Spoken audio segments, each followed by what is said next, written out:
টাঙ্গাইলের মধুপুর উপজেলার রক্তিপাড়ায় কচিয়া খাল খননের শুভ উদ্বোধন অনুষ্ঠিত হয়েছে।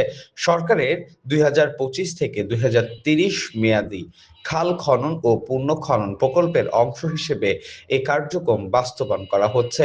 বৃহস্পতিবার বেলা ১১টায় উপজেলা প্রশাসনের আয়োজনে এবং ত্রাণ ও দুর্যোগ ব্যবস্থাপনা মন্ত্রণালয়ের সহযোগিতায় খাল খনন কার্যক্রম উদ্বোধন করা হয়।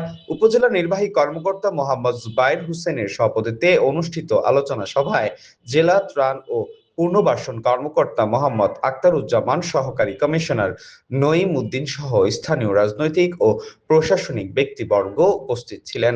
বক্তারা বলেন, খাল খননের মাধ্যমে কৃষি জমিতে সেচ সুবিধা বাড়বে, জলাবদ্ধতা দূর হবে এবং মৎস্য উৎপাদন বৃদ্ধি পাবে।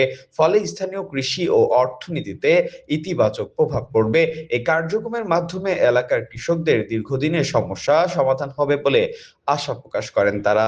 খাল খনন কর্মসূচিটি সূচনা করে গিয়েছেন, সেই ধারাবাহিকতায় সরকারের নির্দেশে মধুপুর উপজেলার সুযুক্ত ইউনো মহোদয় তার উপযুক্ত সিদ্ধান্ত মোতাবেক আজকে তিনি সাইট সিলেকশন করেছেন। আমার মনে হয় আজকে যে খাল খননের মধুপুরের প্রথম যে সাইটটা সিলেকশন করা আছে, একটি উপযুক্ত একটা খালকে তিনি বেছে নিয়েছেন। তার অধীনস্থ পাহাড়ি এলাকা বা গ্রাম এলাকায় বিগত দিনে উন্নয়নের সুযোগ থেকে বঞ্চিত হয়েছে।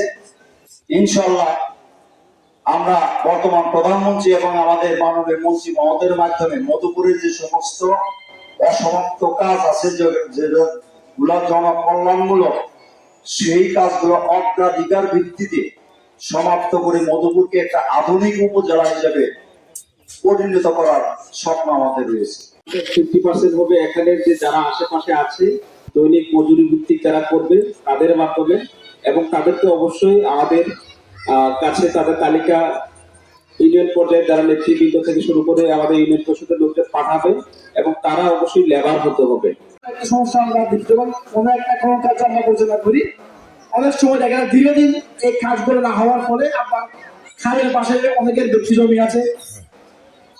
ইভেন যদি আমি চিন্তা করি, আমার পাশে যে সরকারি জমিটা আছে আমার ঘরের সামনে, সরকার দীর্ঘদিন ওটা আপনি ইউজ করছেন, আপনি ব্যবহার করছেন। যখনই সরকারি প্রয়োজন হবে, একটা রাস্তা হচ্ছে, একটা খাল হচ্ছে, তখন কিন্তু আপনারা ছেড়ে দিতে হবে। আমি অনুরোধ করব, যাদের জমি জমা এই খালের পাশে আছে, আপনারা আন্তরিকভাবে সহযোগিতা করবেন এবং আপনারা এই খালটা সীমানা কতদূর আছে সেই সীমানাগুলো আমাদের ভূমি অফিসের সার্ভেয়ারের মাধ্যমে চিহ্নিত করে আমরা যেন সঠিক খালটা। দৈনিক আজকের বাংলা .net